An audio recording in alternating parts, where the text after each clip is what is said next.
All right, guys. Hold on, let me move the music down. Ladies and gentlemen, welcome to another episode of Let's Talk Battlefield. I'm your host, Echo Limits. This is episode 31. We're calling it Battlefield 5 Early Access because if you're listening or you're watching to this live on the Twitch channel, then you know Battlefield 5 is technically out on Early Access on PC, on Xbox, and we're here together, all of us, the crew, to talk about it. So with me today, I have my boy Flak. Flak, tell these people. Yeah, hey everybody, it's Flakfire. Do a lot of YouTube videos on Battlefield, specifically historical things. So I'm pretty psyched about Battlefield 5. But that you can find that youtube.com/Flakfire Gaming. Also over on Twitch, Twitter, kind of fun stuff. Just punch in Flakfire and you'll find your way there. But I'm happy the podcast is back. This is exciting. All right, awesome. And of course, if you're watching live, you can see him, Mambo B. Hello, everybody. Welcome back. Another episode. It's Veterans Day here in the United States. So shout out to all the veterans that have sacrificed for us over the years here in the States. Of course, they got a big conference going on in Europe celebrating the 100th year anniversary of World War I. And I would like to, give a commemoration to everybody that played Battlefield 1, looking back at where we've been and where we're going. Battlefield 5 is going to be hitting World War II, and I'm glad to talk about it today. Awesome. And as it is customary for the podcast, I'm going to give you guys the lowdown of what the topics each of us brought to talk about, after which we're going to have emails and then listener questions that are live from the audience. If you're listening to the audio version, then you probably don't see the chat that people are talking on Twitch. That being said, the first topic is going to be by Flak, and it is talking about the live service of Battlefield 5. So we're going to jump into that one. Mambo's topic is, will cosmetics give EA enough reason to have DICE create more content after the first two expansions, which they've already kind of talked about, which ties to our live service talk. And the topic I wanted to bring to this episode 31 is what would you like to see discussed on an upcoming dev talk from DICE? All right, so before we jump into the first topic by Flak, I want to remind our viewers, if you're watching on iTunes, listening to us on iTunes, give us a rating. Let us know what you think about the podcast. Let us know where we can make improvements. It's always awesome reading those comments. Of course, if you're watching on YouTube, the recording, welcome. Give us a like, comment below. We're going to look through all the comments and hopefully find something worthwhile to talk about on there.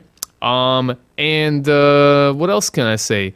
Of course, you guys can always write to us on email, right? Not everybody can watch live.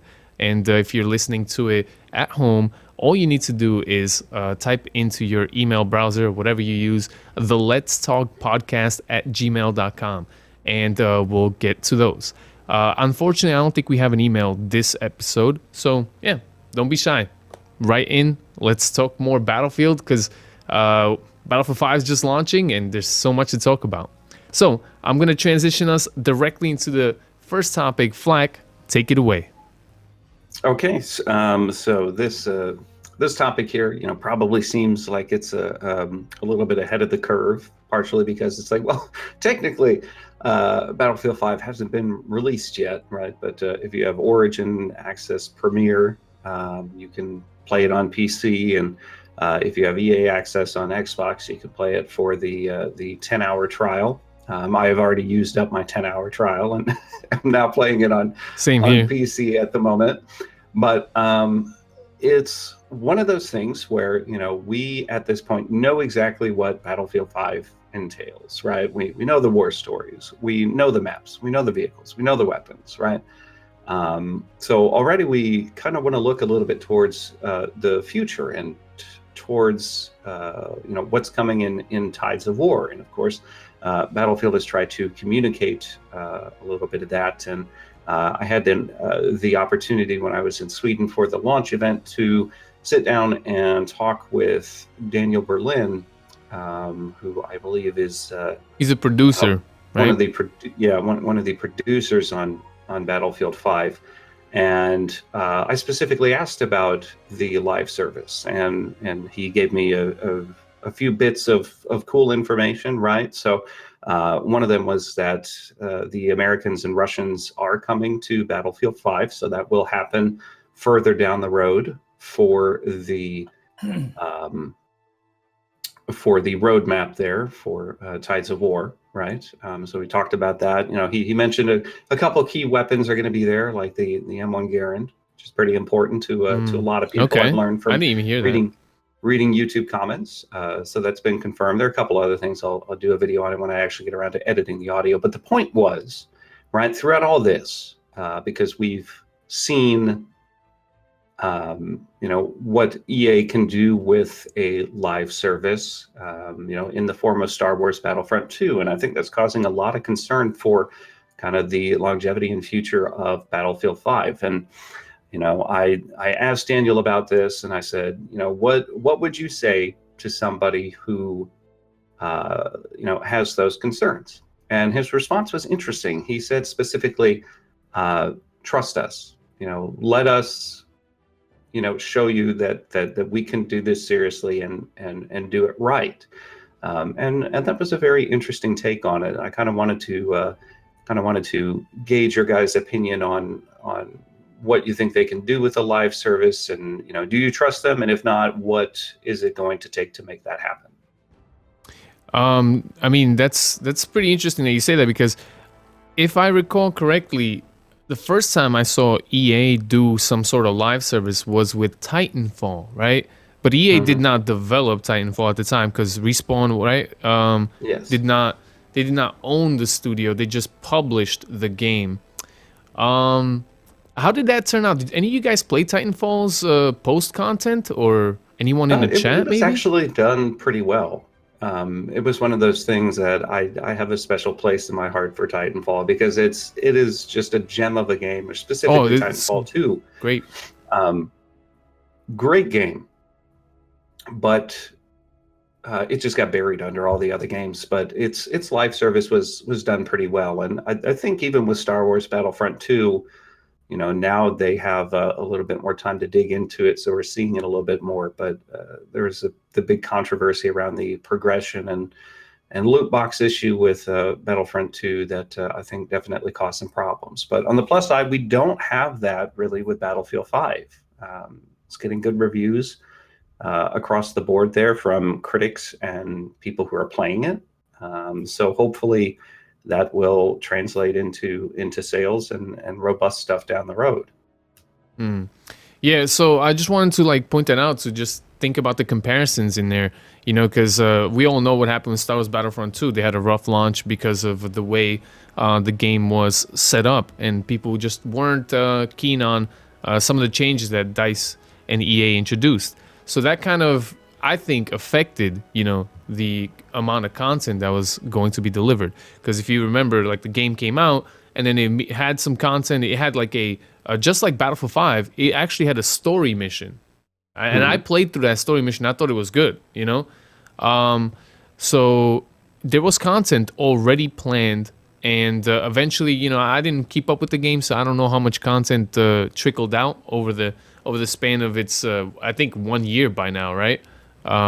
Release. But yeah, and I can see that there's some worry there. I don't know what you think, Mambo. Well, I trust DICE. I don't trust EA. I feel like as a parent company, they have other priorities, which is financially, and DICE, which has passion behind what they do, and you could see that from the DICE dev talks.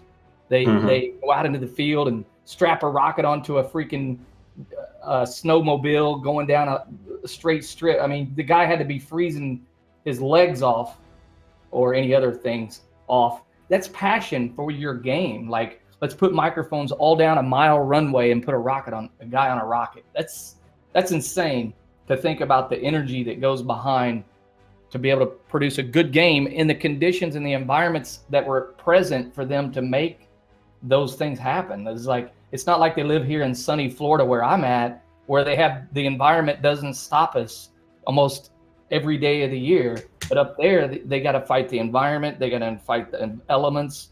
They got a parent company breathing down their neck on making deadlines. And So I trust DICE to put energy behind it, but I don't necessarily trust the EA. I think they are more for finances, and DICE is more for the passion. So, but I think there's going to be some good stuff coming out of Battlefield 5, and I'm looking forward to playing it this Thursday.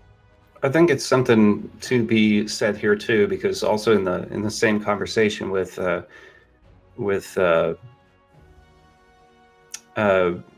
David Serlin, he said specifically that DICE was kind of underselling Tides of War. So he said, this is the roadmap here for Tides of War. That's all that right now we are like, okay, 100%, like we know exactly what's going to be in it from that point of view. Do you think they want like surprises? So they tell people like, hey, this is what you're getting. But like in the between, they're going to throw things and you just be like, whoa, I didn't expect that, Yes. And that is a sentiment that he had. He was specifically telling me, like we want to undersell, like we want people to be surprised. We don't want to have a situation where we promise something and then don't deliver. And I mentioned, a few of the things that got bumped from launch to come, post launch. He's like, we don't want that again. We want to say, okay, this is what we're delivering, and then we want to over deliver. And so that kind of goes into, I think, just the trust us on this, like we're going to do this service right. And that's something that he said specifically. But personally, I mean, I am all for surprises in this sense. I mean, because with the roadmap, like we haven't been told about any weapons or vehicles or anything like that. In terms of that coming down the road. And he said specifically, that'll get locked in the closer we get to that part of the Tides of War there. So we should have some more things kind of coming out and surprising us in some ways, which I think is good. But in terms of me, like, do I trust? Like, I really want to. I really want to. I really, really do. Like, just because, like Mambo said, like, we know the people at DICE. They are very passionate individuals. They love this franchise. It's one of the reasons that I'm so happy they started doing the Dev Talks videos, was because you can they're see phenomenal. that. They're not just names behind a piece of credits, and that kind of thing. Like, you actually see the people, you see how passionate they are. You see that they're human, right? And that's important. Like, I want to trust them so much. But I do kind of have, Star Wars Battlefront 2 nagging in the back of my brain, like, Yeah, it's not easy. It's not easy. It's something. Bottom line, though, out of all this, I think we need to keep in mind that there's no more premium pass, and it's all going to be free. So yeah, I think that's going to be a big thing.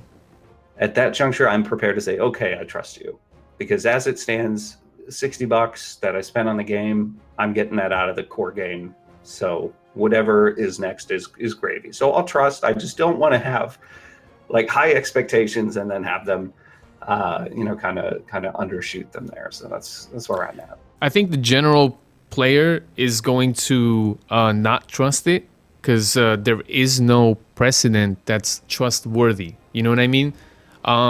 You don't earn the trust until you show something for it. So I think that's what's going to happen. I think the first 3 months of this live service are going to be crucial. Like, it's either going to make or break this idea that they're pushing. And that's how it's going to be. Because, like, when you think about it, it's the players who decide. Like, if the players support the effort, just like Poppin' Buckets in the chat said, EA's best interest is to not deliver hot garbage, right? Because that's how they make money.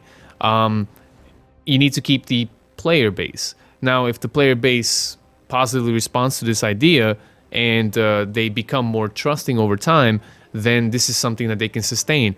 But, how do you earn that trust? I'm going to say take these first 3 months and knock it out the park. Give us some seriously good content. See, like you said, it is already free, so there's like nice promises. But yeah, we need to sit back and maybe listen to this podcast 3 months from now and then be like, did they deliver or not? Maybe that's a topic for episode do a like report 37, card, right? Uh, Yeah, but it is something, and I have another concern out of all this, which is, they intend to kind of fund some of this development, not only from game sales, but from customization sales. And that's something that Mambo here is going to talk about. So, yeah. You want to jump into that topic, Mambo? That's fine by me if you guys want to. yeah. All right, let's go, Mambo. So the next topic, ladies and gentlemen, Mambo. Yeah, we're going to be talking about, do we think that cosmetics are enough to keep Tides of War, the content coming for Battlefield 5? I mean, we've seen what happened. We're segueing in to what Flak was just talking about. We've seen what happened with Star Wars Battlefront, and I think the gamers, we know what we want. Don't play us as fools. We know exactly what we want. You can't say, oh, we have loot boxes, but we're going to bring them back later, and then expect people to still buy your game. Sorry, doesn't work that way. Once the gamers got a sour taste in their mouth, they're done. They've went on. There's too many other games to play. Yeah. For free. I mean, I'm shocked to see Warframe doing fantastic just with a DLC, and it was kind of unexpected. So can we expect the same stuff from Battlefield 5? I hope so. We talked back, Echo, back in like episode 5. One of my comments was, if DICE would just bring out every week something new, whether it's a gun, a melee weapon, a map, every month something new, but every week something that builds up to your map release. Like, okay, some cosmetics, okay, a new vehicle, okay, a new gun, okay, a new map. Then rotate that sequence. That would be great. The gamers still feel like they're constantly getting updated, much like what they do in Fortnite, although Fortnite's got where I think they don't give their gamers really what they want. They're kind of piece feeding them too much. But if DICE would actually say, okay, we're not only giving you new cosmetics and new dances, and they say, no, we're going to give you maps. We're going to give you new weapons. We're going to give you stuff that's got real tangible content, with the Tides of War. I think that will help go a long way in bringing a lot of continued player base. I mean, look at Rainbow Six. They're still adding content to Rainbow Six. The player base is there. So I don't know what you guys feel, if you think cosmetics are going to be enough, because wasn't that a concern that they were afraid that cosmetics, you wouldn't be able to tell who's friend or who's foe? Yeah, I think that always has been a thing, but I think it's also been something where a lot of people have those concerns until they play the game, and until they play it for a few hours, and then like, oh, okay, they start to mentally identify and classify what people look like as belonging to certain factions and that kind of stuff. And let's be real, that Battlefield 5 is a much more skill-based game than Battlefield 1. Like, that's serious appeal to some people. So it's like, why shouldn't the visual reconnaissance be an important part of that? And it's challenging sometimes, and I like it. Like, I'm finding myself actually enjoying that, like having to identify, oh, is this friendly, is this enemy? And I kind of kick myself if I accidentally shoot a friendly, because I'm like, oh, attrition, I have to go get more ammo. Yeah. I didn't find that as a problem when I played too often. I don't know if you had come across that. But in general, if I was to answer your question, Flak, Mambo, I would say cosmetics is not enough, man. No. You look at Fortnite, and Fortnite, yeah, they make a lot of money cosmetics, but I think they make a ton from like the dances and stuff like that, right? So like, I don't know, Battlefield's not gonna have dances because that just doesn't sound right, and everyone's not gonna enjoy that. But what I think they should do is they should have like sell you a melee weapon with a completely unique melee animation, or things like that, like sell unique animations for some of the stuff. There was one thing that I had suggested to the devs, and it's just me being kind of passive aggressive about people reviving people, but you know how you reach out with your hand when you're injured, and I'm like, I want to just turn that hand around and do something with a finger. Flip them all. And do that. I mean, that's something that they had it in Battlefield Hardline. I don't know if you remember that or not, but when you played as the criminals in Battlefield Hardline, when and you spotted somebody, like on the criminal side, they would flip the bird. And I'm like, that would be. I mean, I would pay good money for that. Instead of doing this, I'm just like, revive me. Like that's kind of something that's interesting. It doesn't really impact gameplay. Just a way. I think EA's challenge is going to be. DICE's challenge is going to be, how do we monetize things that are in the game but don't affect it? Well, so what? I would the start melee kill animation idea. I really like, and that's something that I think is important because with Battlefield 1 you had the weapon skins, and they didn't really do anything but make your weapon look slightly different. Some of the customization in terms of the visuals, some of them are pretty cool. Like I looked at them, like, all right, some of these are really cool. I don't know if I would buy them specifically, but there's also part of me that like I want to support the game. I did it for Titanfall 2. Like even though I didn't play it that much, I'm like, on principle, I'm going to buy some cosmetics because I think this is the way the game should be done. But I'm probably a rarity in that regard. Yeah.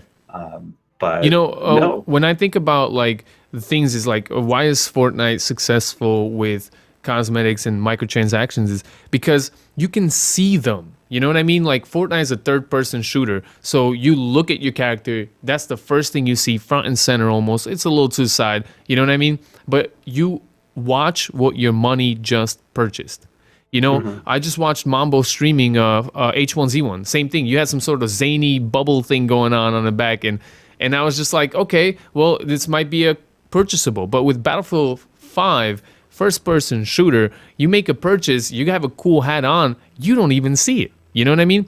So that is a big problem. That is a big problem, and that is going to cost them a lot of money because people are just not going to see their, I don't know, fruits of their labor. You cost money, you want to see what I purchased, If you don't get to see it, you only see it at the end screen. If your squad makes it to the end screen, it's kind of meh. So my thing is a custom animation for melee, that would be something people would like to see.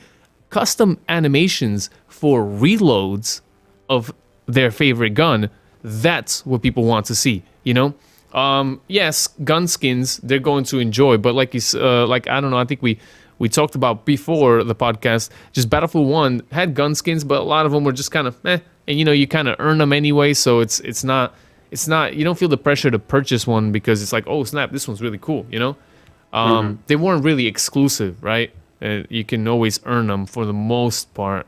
A few are exclusive, but that was a different story. So I would like to see like, super cool reloads, like zany reloads fall back to like some of the Easter egg reloads they had in Battlefield 4 when or which one did he try to put the rocket in the wrong way? It was a Hardline. It was in Hardline. Yeah. Hardline, he puts the rocket in the other way and is like, and then he's like, oh no, yeah. Or they had the magic reload where he just kind of points to it and it reloads and it goes. Like stuff like that, I think would go a long way where people would purchase that. I know I would because it would be so much fun. Yeah, like imagine throwing a rifle that you have on your back over your neck and then catching it with the other hand, stuff like that. It's like, whoa, that's cool. Yeah, and I was talking about a reload for the Liberator pistol in a recent video. And I was like, I mean, they made like 1 million of these things, right? It would be fun if they just like shot the gun and like looked at it for a couple seconds, just threw it, and then pulled another one out of their pocket, like. Yeah, I got that. It's as long as it's the same speed reload, Yeah. That's the thing. I have a comment from Rat Salad says reload is a good idea, but when everyone would find something to complain about, there's some faster than others. But it's what Flak said. I imagine that these reload animations would be different, but the time-wise, they'd be completely the same. So you're not messing with the balance of the game, but you're messing with the way it looks, and that is how you make.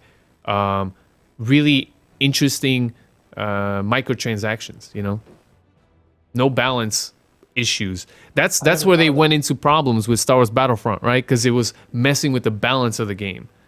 And successful FPS games that sell you microtransactions, like Rainbow Six or obviously Fortnite, is they do not mess with the balance. They just mess with the aesthetic. Yep. Yeah, and I mean, I think some of that could be extended to tanks as well, and airplanes and that kind of stuff. And What could be custom about airplanes and tanks?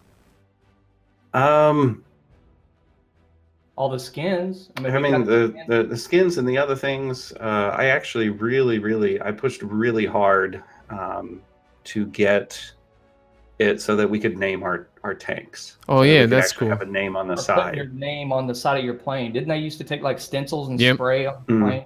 Yeah. You know what though? I think vehicles are not gonna have that problem because in Battlefield it's always third person. You only sometimes go into first person in vehicles anyway.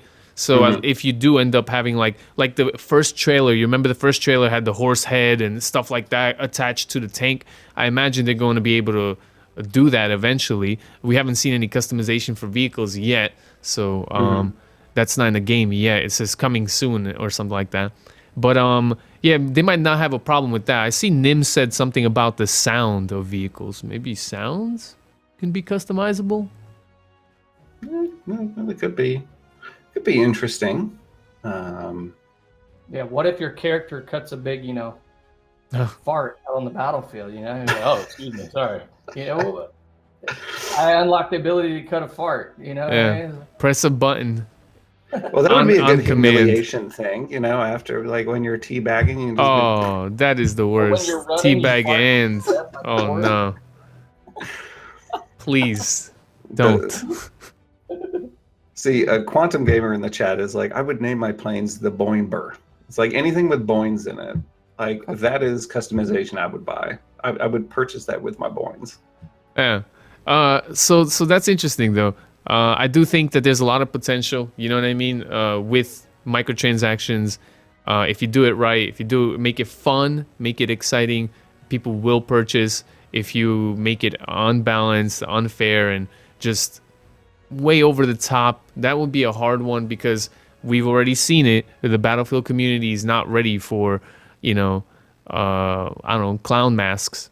And that's just not gonna happen. I think from what we've seen in Battlefield 5, and we've played the game now, the customization is very subtle.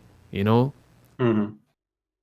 I think another thing that we could look at, and I've had conversations to this effect before, but talking about melee weapons, right? If you coupled a melee weapon with a taunt, like that would be pretty cool. Like you remember in the original trailer where it had the guy going shh. Yeah.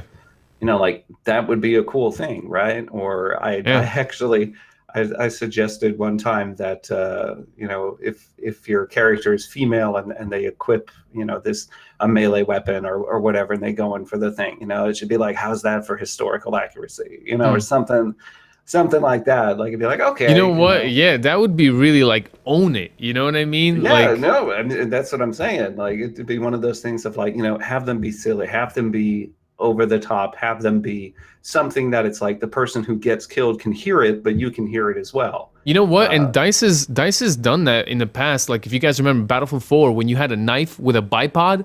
So it's like taking something silly about Battlefield, something that's being talked about in content creation. Is Neebs Gaming made that video, right?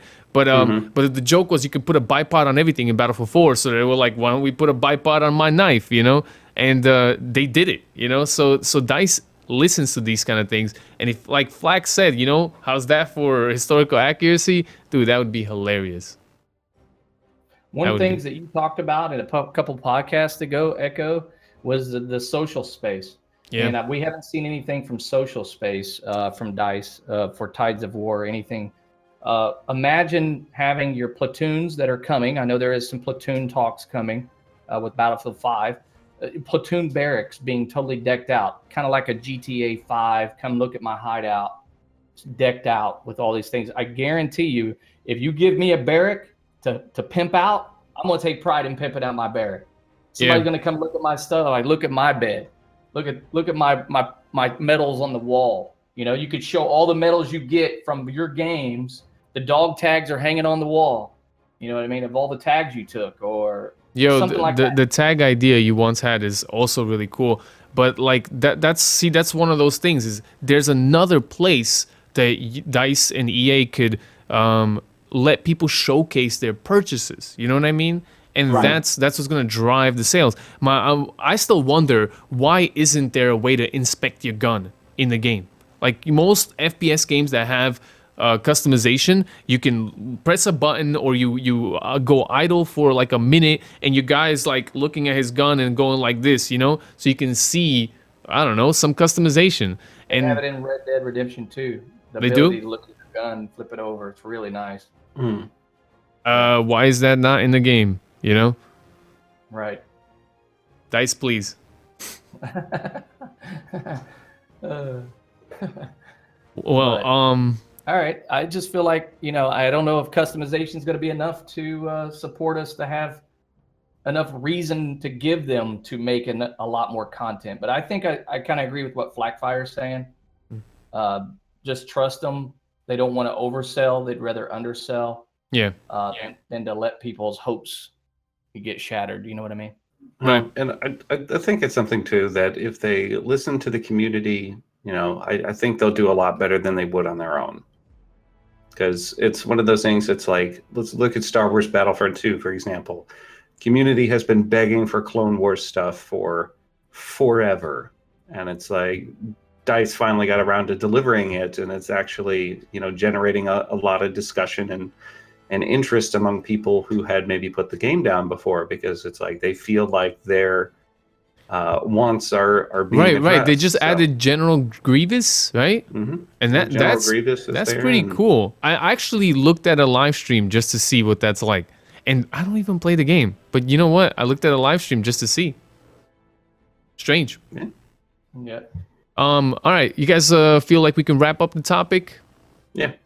All right. I think the general consensus from all of us, if for you guys watching, is, and maybe I've seen it in the chat, is cosmetic is good, but it's not enough. I think they need to be more creative and add more things to it. You know. Okay, fair enough. We'll see what they decide. There's a lot that they can probably do, and now that the premium is gone, they could do whatever they want. If it doesn't work, then just like Fortnite says, what do they call it? Vault it, when something is pretty stupid and everyone's like, why is the jetpack in the game? We're vaulting it. All right, so the last topic of this podcast before we get into listener and live questions is going to be by me. And what I wanted to talk to you guys about is, what would you like to see discussed in an upcoming dev talk from DICE? And for those of you guys watching and you're unfamiliar with what's a dev talk, go to Battlefield's official YouTube channel, and you're going to see a bunch of videos that the developers literally sit down in a kind of environment like us three were sitting down, but they're in one spot. And they discuss Battlefield in depth and kind of like the reasoning behind why they choose to do what they choose to. I think they had one on attrition, right? They had one on maps. They had one on vehicles. So my question is to you guys sitting right here, Flak Mambo, and the audience is like, what would you like to see? Because I like these dev talks.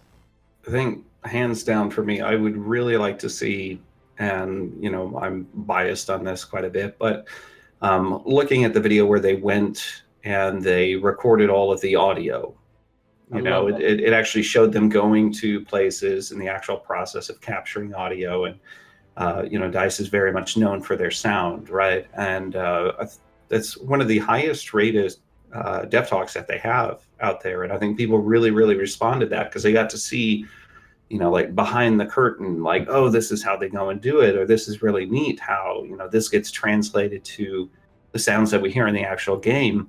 I think there's that fascinating bit of you're able to understand a little bit better how this production works. I'd really like to see, because they did it a little bit with Battlefield 1, and for example, I went to Fort DeVoe, like the actual place, and I did a little comparison video, and that video did really well because people are curious. People are like, what did that actually look like in real life? How does that look now? If you look at the Battlefield 5 subreddit, One of the top trending posts recently was somebody who was by the White House in Rotterdam, and they took a picture, and they were like, "Oh, I was just walking around, and then I was in a battlefield map." Like, and it got upvoted quite a bit because it's a real world location. I'd really like to see an episode where they specifically go to these places and talk about why they included it in the game. Right, So the inspiration behind it. yes, talk about what these maps are based on,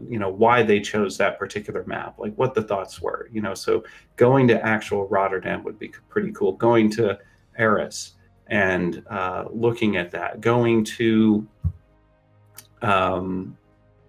Arnhem, for example, and Operation Market Garden, and talking about why they went there, and some of the other things that inspired it. I mean, it's like, hopefully they've already recorded this and it's just like internal somewhere, because the artists need reference points and that kind of stuff. But that's what I want to see. I want to hear the devs talk about why they picked these locations, what they liked about the maps, how it changed from what it was historically. So let me ask you this, because I've noticed that the dev talk when it originally came out was quite long, and now they make it around the 10-minute mark, which is YouTube gold right there. But I also see, like, I know it's a joke with the whole YouTube community, but I also know that if you have a 30-minute video who's watching the whole entire thing, so like 10 minutes probably like the better amount, So because they're time constrained, if they decided to pick a topic like you're saying, Flak, would you be okay with them doing one map at a time? I mean, yeah, like that would be great. If you look at something like that, that enables them to really dig into the meat of that, instead of it just being like a little cursory, like, hey, this is this map and we did this and here's the picture, and like I want to hear the details in that. Like that's the kind of stuff that's fascinating for me, because I spend a good deal of time trying to kind of reverse engineer the decisions that they made in building these maps, or why they picked it, or this or that. So it would be cool to hear it from them directly. And I think, some of the initial criticism of Battlefield 5 would be kind of dulled out a little bit by paying proper historical attention to these places and showing that you have respect for the actual history. I know the devs do, but again, it's one of those things of like, when you see it, it translates to who these people are. Mambo, what's your take on this? What do you think you would like to see? Yeah, I always enjoyed like game developers such as Naughty Dog, when they go behind the scenes and they show where they put the dots on the person and do animations, and they do it in a green screen, and just show behind the scenes of they could even give us some of our upcoming purchasable animations and leak it in a dev talk video. Like, oh, look, this is the animation director, this is, and then somebody in the background doing an animation with something, and you pick up in it in a dev talk video. These are the things that's like cool. An Easter egg, but in a dev talk video. Every dev talk video, they should have an Easter egg in it, without a doubt. That way, it guarantees that people of the fans that are Battlefield series tune in to the dev talk. Oh, did you see so-and-so? That's going to get talk. That's going to get hype. But I think an animation video showing how they do their animations would be a great dev talk video. Mm-hmm. Oh yeah, that's a great idea, and I would love to see how they figure all that stuff out. Even if we're talking animations, I know that DICE, what they do, they have like I don't know, a bunch of cameras set up, and they can put like a backpack and they 3D map it and stuff. Mm-hmm. Like, so they're not like by hand drawing all the graphics and stuff. It's all pictures and it's all like 3D created. So like they have this cool technology people would be fascinated to see, and a dev talk about that would be cool. Right. That's a great idea, Mambo. For me personally, what I wanted to see is like you mentioned the whole social space, Mambo, and I am disappointed that there isn't something like that. But more so disappointed a little bit that there isn't any community-driven effort. I've said it a long time ago, and I'll say it again. I would love to see a community tab where content creation is there. There's like just a way for you to connect with your friends that also play Battlefield. Like there's so many opportunities that tab could be used for, like rent a server program. This is a server my friends own, and how like you can customize your, I don't know, your rule sets. Then this doesn't have to affect like the regular play sessions, because it's a community server area, and just get people more connected. Not just with content creators or with their friends, maybe even more connected with Battlefield. Like the dev talk videos are great. Why aren't they in the game? How hard can it be? So you want a dev talk video about community? Like their efforts into community. Okay. Like how I mean, they're doing good things on Twitter. I see all sorts of stuff, and the community managers do a great job, right? They're putting together dev talk videos. That's all great, but they're doing it on these little avenues, which they have the social medias, and that's where they're feeding to their community. They do Ask Me Almost Anything on Reddit, right? They do Twitter takeovers of certain accounts with certain people who... Those Twitter takeovers have been wonderful. Yeah. In terms of, feeling like you learn more about the development of the game. But you see, Flak, you're connected to that, and you see how wonderful it is. But I feel like there's a huge audience that doesn't even know that there's anything going on. Mm-hmm. And you have a game. I know they have a news section, and the news section is, at least now they have the updates in there, and I'm hoping that that's Battlefield 5 is also going to continue. With Battlefield 1, they did that. But like having a community tab and having all sorts of content pushed into there is really a step in the right direction. Not to mention, I've seen a lot of YouTubers do kind of like tutorial videos. A lot of the game changers have been doing tutorial videos for Battlefield, and that's all great, but that's not in the game. So when someone boots it up and has no idea about YouTube, like Flak's awesome channel, or like someone like Jack Frags, or someone like Stoddy, or I don't know, there's a whole mess of awesome YouTubers like Westy that inform the community. You know what I mean? Well, they are actually in the game. At least the videos that I have produced for EA, they're under one of the tabs in Battlefield 5, and you can find them in there. Oh. But is it like literally says tutorial and then it has all of that, or is just like randomly video pops up and you watch it and you're like, oh, why do I need to know this? Battlefield 1 though, right? A ribbon bar in the middle, and then the videos would go like sometimes in there. Right. They do need to be more consistent about it, and I do believe those videos will probably wind up on the website for Battlefield. So that's at least something. But I do agree that there's a lot of people that kind of slip through the cracks on that. Oh, I would imagine a majority of the players doesn't even go on Battlefield.com, doesn't even go on their YouTube channel, official YouTube. Like, I know a lot of people watch us, the Twitch streamers, and watch a bunch of YouTube videos from you guys, Flak, but I wonder what is the percentage of like the actual player base. If 1 million people are playing, like how many of them are in tune with content creation, and then how many, even smaller percentage, are in tune with the official DICE and EA channels? You know what I mean? Right. The thing that Ubisoft likes to do is they like to give you free cosmetics, but you got to go on your Uplay account on their website to claim that cosmetic in your game. Now that's one of the things that they push a little too far. that is an awful platform.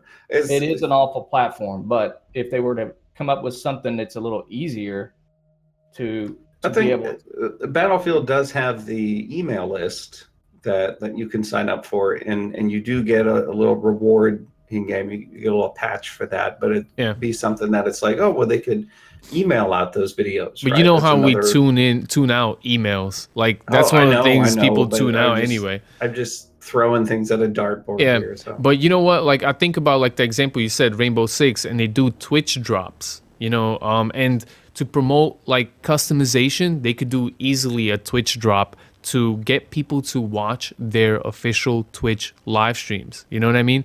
And it doesn't have to be like a announcement stream. It could just be one of their... Battlefield has a stream team on Twitch that's almost on all the time. There's a whole mess of awesome streamers on there. Brecky comes to mind, Daz, and a bunch of these people, and you have someone there, you know what I mean? And if you tune into their channel for X amount of information, you could get a Twitch drop, some cool customization, cool outfit, I don't know, cool skin. You could do a lot, you know? And the more you build into your game, I think just the better. So I would like to just see DICE kind of talk about that. Take a dev talk and say, hey, this is our efforts for community. This is what we're building. This is what we're missing, we're thinking about. I think that would go a long way for a dev talk. And I hope that wouldn't be like a 10-minute dev talk because there's so much to say for that topic. Yeah. All right, fellas, do you have any other ideas before we switch on over to live listener questions? You guys watching live, there's over 100 people, it's pretty crazy.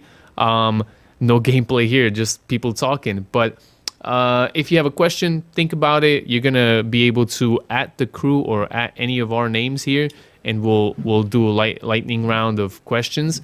But for the meantime, I want to close off this topic, fellas. Any other ideas about the dev talks? We covered it. I like them, and I want to see more of them. Yeah, I saw in the chat a lot of people were just saying, "Hey, I enjoy these dev talks," and I think they're doing one a month, right? No, right? It's been like every 2 weeks lately. Yeah, but As if they long as do Natalie one a is week, hosting it, that'd be I'm cool pretty with it. dope. As long as Natalie is hosting it, I'm good with it. There you go. Mambo has a crush on Natalie. Yeah, well, We're hearing.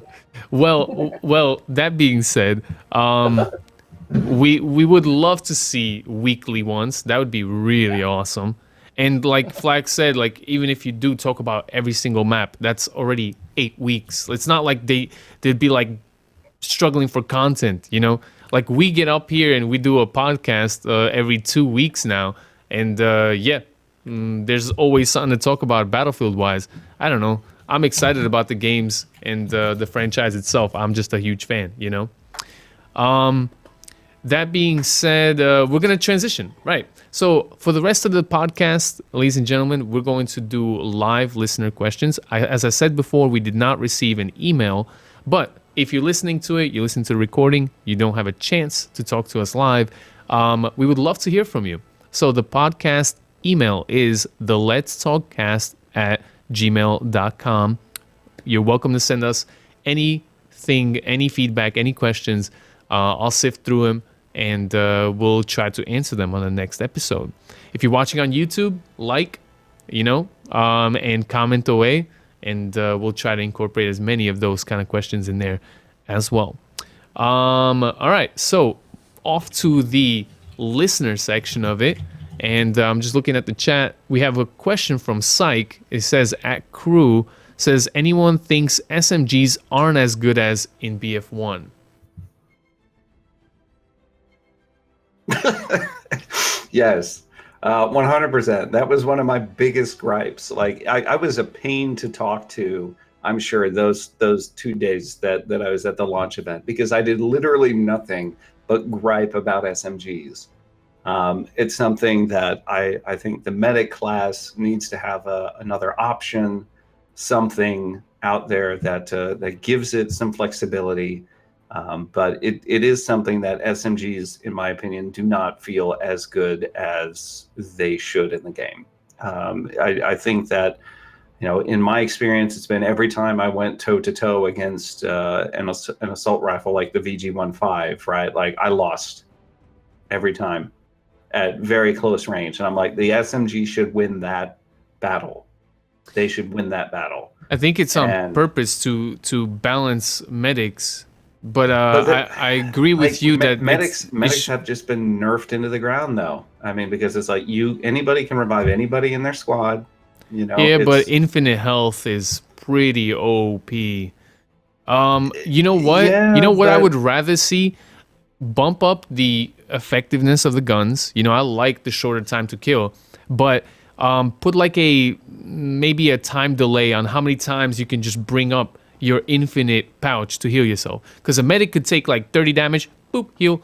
A few seconds, pop out 50 damage, boop, heal. Like if you're a sniper, I almost feel bad for you. Because like getting body shots on a medic is almost useless. No. I don't know. It's just something that I look at it like right now. The medic is totally hamstrung by the SMGs. Like I get that they can, heal themselves.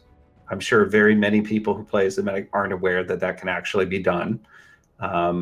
You can revive everybody, not just your squad mates, at a shorter revive time, but it's one of those things. It's like I don't feel like that warrants the nerf that the guns have received for Mambo, SMGs. what about you? Just to chime in on this SMGs. Well, I wasn't one of the lucky few that got 10 hours of gameplay of the game so far. So I don't know how it is. You don't versus own the beta. Xbox? No, I sold my. But the beta, it seemed like the SMGs were decent. Yeah, but they nerfed them since then. Did they? Right, Flak? that's You what it think- feels like. I don't know if like I'm not sure, but I do feel that way. So Yeah. it's Really? something like I don't really feel like that per se. I did hear, that they are considering putting like some of the carbines, like the M1A1, giving that to the medic class. I don't know. I have a question from Jevin, just directed towards me. What's up with the rifle grenade launcher? Why do you have two primary weapons? I'm just gonna quickly answer that one. I think the gadgets are a little bit meh so far, because it seems like you can go cross kit and have a bunch of gadgets. I don't know, like why everybody has a trip mine and AT mine, like a little bouncing Betty, whatever. And then the grenade launcher seems like two different classes have it, or three. So yeah, it's a little bizarre. But we have a question from Boozing Beeves at Crew says, "What are you looking most forward to in Tides of War?" For me, new maps. It's something that it's actually I talked to Serlin for a little bit. And he had said, one of the benefits of having a live service is that instead of worrying about, we have to make 5 maps, and you have varying levels of quality within that one individual package of maps, you can make, one map and focus everything on it to make sure that it's a good map. And I think for the most part, the maps that we have in the Battlefield 5 launch content are very good. I mean, I've enjoyed all of them, and I'm learning how to play some of them, and my experience is getting better. But I think that the live service idea of just having a map every once in a while will kind of have some positive benefits there, where hopefully we won't get maps like Galicia, where it's just like a big open field, and it's like, hey, we'll just see what happens. To keep it all thunder-wise, Mambo, what's your idea of Tides of War? What are you looking forward to? Yeah, I mean, we all know that they hit us on E3 announcement with Firestorm, with the Battle Royale coming down the road. Are they putting all their chips in on a Battle Royale? I don't know. I prefer third-person Battle Royale. I know, Echo, you like first-person.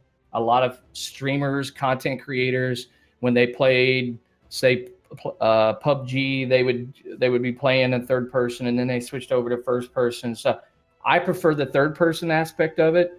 I like the duck and cover feel, but I'm a third person. I like third person games. Maybe not everybody feels the same, but I think the Battle Royale for me could be a good thing, but I'm one of those people that thought they should have did a different game for the Battle Royale. But Battle Royale could be a make or break for Interesting. a lot of people. For me, for Tides of War, I'm actually looking forward to the single-player story. I love playing Battlefield single players, and that's the first thing I'm going to do once my PS4 is able to play the game. It's like, it feels so bad to be sitting here and I can't play the game. All right? It's kind of like, DICE, please. Like, why do we have this? It's not even DICE's fault. I think this is really just an EA thing, but sure. I understand what they're trying to do is just like, come on, man. I want to play the game. I'm excited for the single player. I want to see the new story, and finally, it's a story from a perspective which I've been waiting for. It's like from the Axis perspective. I'm sure the people fought the war for certain reasons. They didn't just get forced to fight the war. There must be interesting stories why someone would believe that the war effort is worthwhile. You know what I mean? Or It's interesting on that note. I noticed when I played the prologue that there's that scene in North Africa with the Tiger tank, and the tank commander there is the same tank commander that is in The Last Tiger. So it's the same dude. Yeah. I didn't play it. I don't want a spoiler. I don't want to know. General, I think Mambo answered your question, so we're gonna skip it because it was talking about the firing range, right? So let's get back on there. Try to do as best as we can to answer these questions as they come through. We have Sax says, "What do you think?" At Cruz says, "What do you think of the tanks now? Tanks dies too fast. One Panzerfaust can down heavy tank to 54." From what I know, Sax, one Panzerfaust to a specific location, like maybe the rear where it's most vulnerable, and it also has to be at a specific angle. It has to be like completely 90 degrees. If you try to angle it wrong, it will do less damage. So overall, I think the tanks are pretty beefy. People don't just lose a tank, and it takes a lot of squad work and teamwork to bring down a tank, and I like that. I think they should be beefy. That's just me. I feel like they're pretty well balanced. I did have issues with them in the beta. I thought they were too difficult to destroy. I don't feel like that at this point. Mm-hmm. Yeah, I mean, and in Battlefield 1, couldn't a tank go like 70-0 before anybody could take them out? Yeah. And I'm fine with them being a little bit more wiggly in Battlefield 5. I actually kind of prefer it because it's like I use tanks in this game as much as I try to blow them up, right? And it's like if you use it effectively, if you pick a skilled position or if you utilize that vehicle skillfully, they can be really beastly and difficult to deal with. They can have a serious impact, and that effectiveness is tempered by the attrition system, where it's like you can only auto heal up to a certain point, and then you have to go find a thing, or you have to resupply because you've used all of your ammo. Like it's annoying at this point, but if I'm in a tank and I run out of ammo, I'm like, well, hey, I lived long enough to run out of ammo. I must be doing okay. And then I go, find some more ammo. But it's well balanced in my opinion. Yeah, go ahead. Oh, I would. You go ahead. I was going to say something about airplanes and kind of change. No. We're saying thunder. All right. So my only thing about the tanks, I would say, is I still see people, hilltop camping. Mm-hmm. I have seen that. I've seen more people actually play the objective with tanks, which is kind of nice. In general, I think it's one of those things because people feel like the tank is paper thin and they will be scared to bring it into battle because they're gonna lose it, so they're up on the hill. So like that's my thing. Like I'd rather see tanks be super beefy. It takes a crap ton of explosives to destroy them, and at least see them actually play the objective. But I would balance it out in another way. Like if you don't get to resupply your ammo ever, you spawn in with the tank that you have, and that's it. After that's done, you get out, or you're driving around just a mobile spawn point at that point. You know what I mean? A battering ram. Yeah, a battering ram. We're doing something like, look, that stuff happened in World War II. I know this is a game, it's not supposed to be uber realistic, but I would like to see that because I think it would encourage people to actually play the objective with the tank and use the tanks how they're supposed to be used rather than like hilltop camping. I don't know. We have a question at crew. Hopefully we're not missing anybody.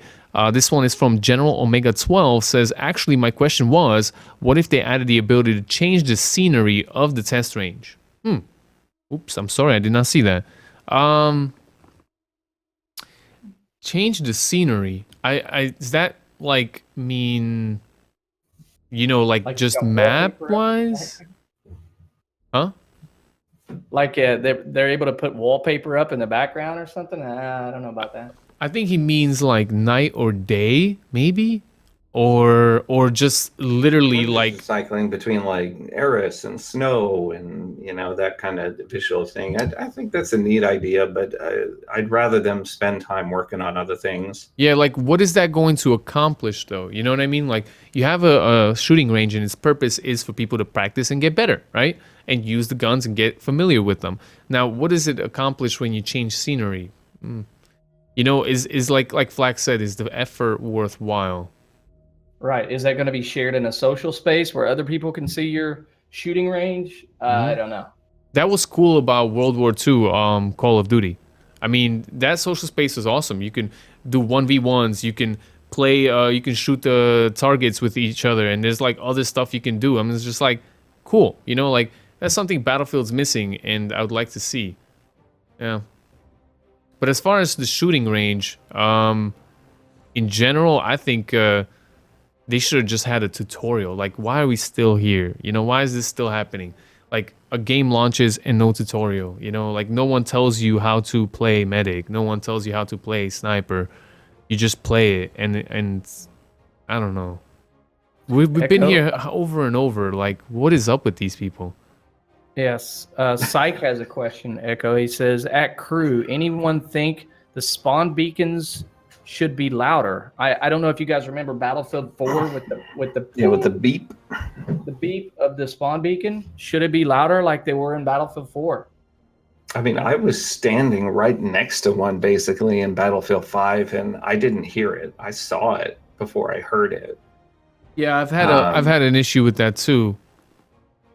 So I would agree with that, I guess, because it's like you need to be like they got to be counterable, right? And that's the whole point of having the beep, is that you can locate it and destroy it, and hopefully not get shot by somebody spawning on it in the process, right? But yeah. I can't even tell you what one sounds like because I've never heard it. I've seen them, but I've never heard them. So I think that is a problem. There was spawn protection in the beta for Battlefield 5. Did you feel like there was a spawn protection in this early access build? I did not feel that way at all. No, that seems like it's spawn addressed. protection. In the beta, for sure, there was like about 1 second spawn protection, and I remember. Yeah. I remember that. But it's gone. They just shoot me like, oh man. But you know what about the spawn beacons? Just to kind of bring it back. I think it might have to do with the sound. As good as DICE is with sound and it's authentic and everything else, is I think the sound in Battlefield 5 still has some work to do. And just maybe it's being drowned out by other sounds. Sometimes I get snuck up on by enemies, and I'm like, what? I didn't hear your footsteps. And I heard explosions in the back and all this extra stuff. And then, it drowns out some sounds. And Thunderboy 1973 right there talking about the same thing. He said, at crew, do you think the footsteps are still too quiet?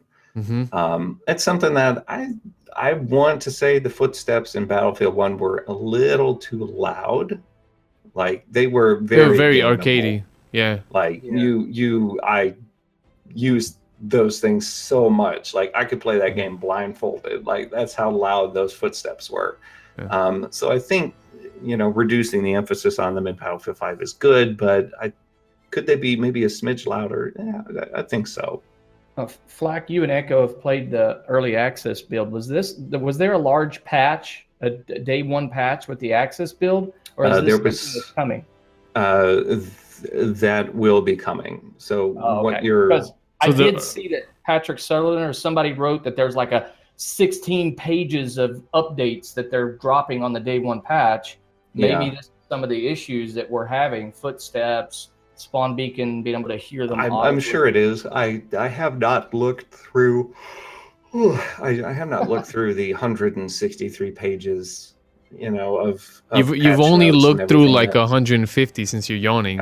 So you didn't finish the 163. He's like, come on, Flak, don't let us down. I fell asleep. Yes, please. Like if you're the reason I get information for Battlefield. Like I don't have the time to read all that, but Flak has, and he's gonna make a video about it. So documentary. Yes. No, but yeah, I think that the footsteps could be a little bit louder, but I do believe that they have a lot of stuff that's being addressed on the official day one, and even on the Battlefield 5 Reddit. Dan Mitri, the global community manager, has a known issues page of all the things that they're aware of that they're going to be working to fix. And I haven't looked at that. I've just seen it pinned, stickied up at the top, and I just haven't looked at it. But we have another. They're working on it. We have another question from Sax Vaz. says, at Crew, what do you think about max rank being only 50? I'm sure that's going to be something in Tides of War that they bring constant.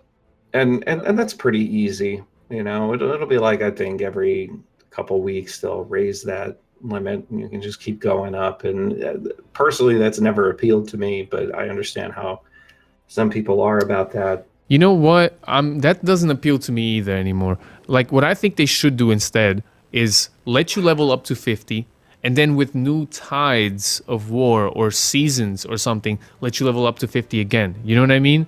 Like Fortnite does season passes and all that. I think that's like a new age way of doing things, and I think it's better.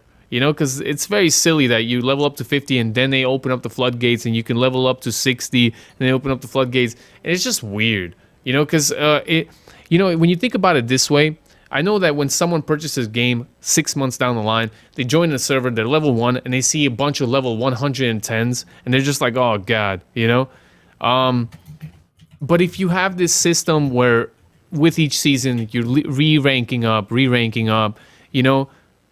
it just makes more sense, because even like at 6 months into the game, when a season drops again and everybody's rank 0, like that new player who just picked up the game because it's on sale, he's going to be like, oh, cool, everybody's rank 0, even though he doesn't understand that I've been playing, since the beginning. I don't know. It is silly. Like, Flak, I agree with you. I don't know. I don't like the system that they use. If there's, a reason for me to get there, like if I hit level 50 and I can unlock one of, we'll say, 5 different special camouflages, then I'll care about rank 50. And if they reset it, then I can go after another one when I hit rank 50 again. Like, there's really just a dog tag, right? Me to care and to play. But yeah, for just a dog tag, it's like, I'm not going to use that dog tag. People can just look on the screen and see, oh, he's level 50. Don't really care about the dog tag that much, right? Yeah, I played Battlefield 4 yesterday. And my thinking is that they should make the ranks unlimited, but each rank increases by double the previous rank once you get to a certain level. So somebody like myself, a Battlefield vet, could look back and say, look at my rank, I'm a rank 200. And that really stands out in a server when we talk about customization. You can Siege has that, the clearance level.